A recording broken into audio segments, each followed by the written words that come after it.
Arratzalde ondan hori, Euskal Herrian euskaraz, herri mugimenduko eragile euskaltzaletik, gure eskerrik zintzo eta beroenak helarazi nahi dizkizuegu, sasi guztien gainetik euskaldun eta burujabe Lelopian egindako mobilizazio honi babesa emateagatik. Eskerrik asko beraz, Euskal Herri euskalduna erdiesteko bidean kalera atera eta euskaldunon hitzari oihartzun sendoa eman diozuen euskaltzale guztiei. Ongi etorriak zuek, euskaraz bizitzeko hautua egin eta herri euskaldunaren alde mobilizatzeko konpromiso sendoa erakusteagatik. Zuetariko bakoitzak, norbanako eta eragile, euskaraz bizi den herri bat badela eta Euskal Herria berreuskalduntzeko nahia eta grina badirela erakusten du. Sasi guztien gainetik, euskaldun eta burugabe izateko determinazioa erraietaraino sartuta dugun euskaldun andana bildu gara hemen. Eta gure helburuen alde lan eskerra egiteko prest dagoen masa kritikoa bizirik dagoela probatu dugu. Entzun gaitzatela beraz, euskaldunon menpean mantentzea nahi duten horiek. Euskaraz bizi nahi dugu, baina horretarako ez da hasi lelo hau mingainean dantzari erabiltzea. Euskararen alde egotetik, euskararen alde egitera jo behar dugu ezinbestez. Adore handiarekin, konpromiso sendoarekin. Euskaraz bizitzeko hautuari hauskua eman eta geurearen defentsa egiteaz gain dinamika eraikitzaileak sortu behar ditugu non nahi. Horregatik abiatu dugu ekimen hau eta EH-ko Igone Lamareinek azalduko dizkigu gaur hemen biltzearen ondorioak zehatzago. Beraz, Igone Lamarain, aurrera.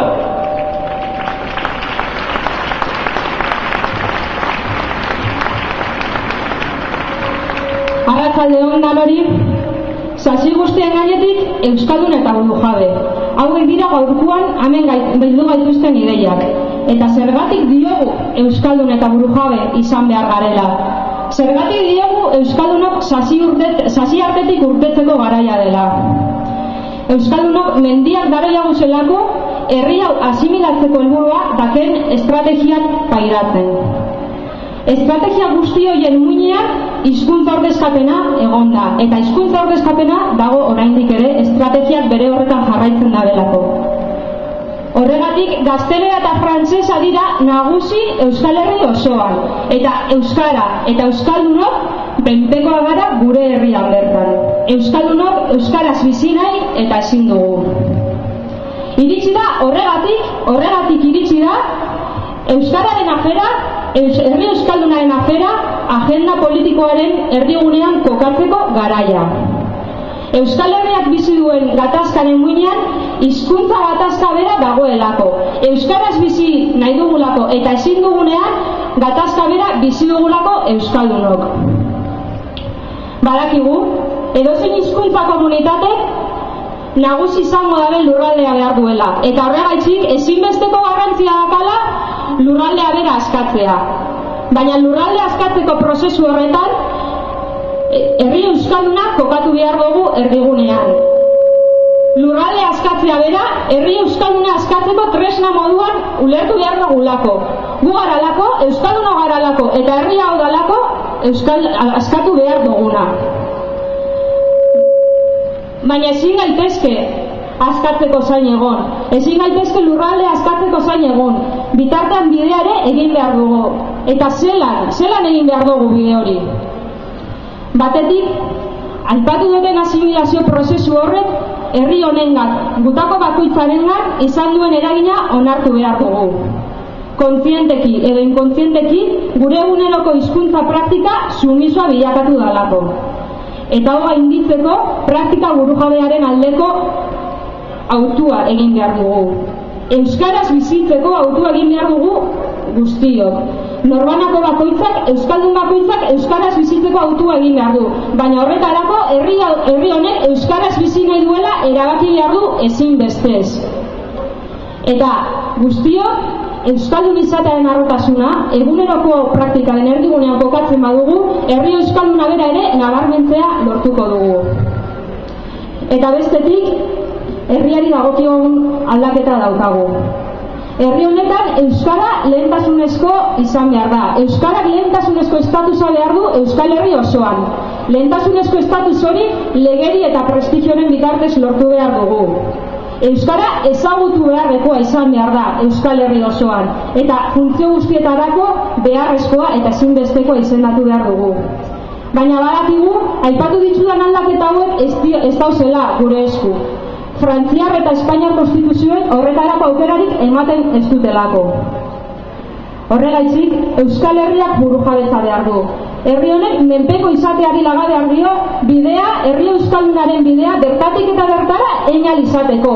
Bertatik eta bertara einal izateko eskubidea geromanatu behar dugu. Eta horregaitzik, herri euskaldunak burujabe izan behar du.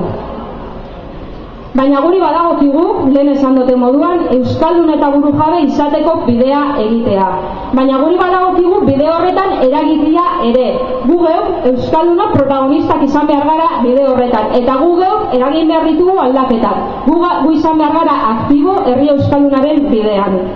Honek, aipatutako honek guztiak dira, sasi artetik urtetzeko eta euskaldun eta burujabe izateko askatu beharreko korapiloak.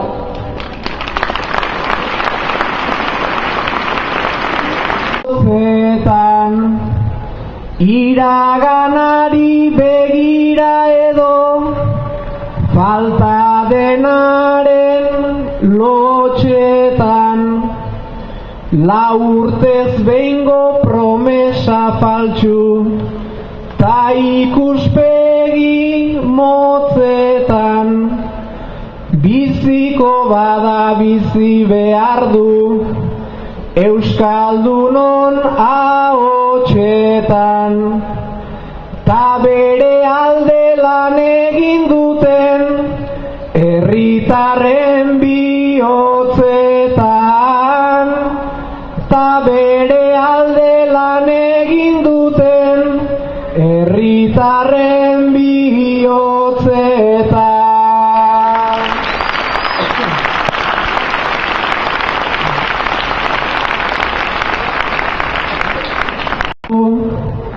Askatasun kontratuak hemen zein gera elebidunak, tautatzera behartuak, baina segida izan behar du gaur hasi den olatuak.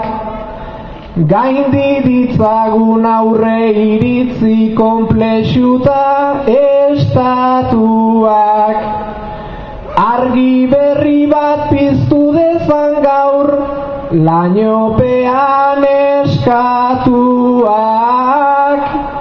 argi berri bat piztu dezan gaur lainopean eskatuak.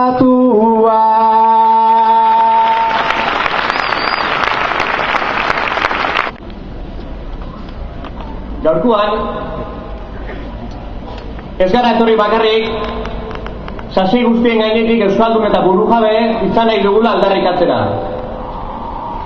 Gaurkoan, ez dugu aukera hau pasatzen utzi nahi izan, herri euskaldunaren aldeko borrokan eta euskalgintzan erreferente handia izan dugun eta dugun Txillardegiri merezitako omenaldia egin gabe.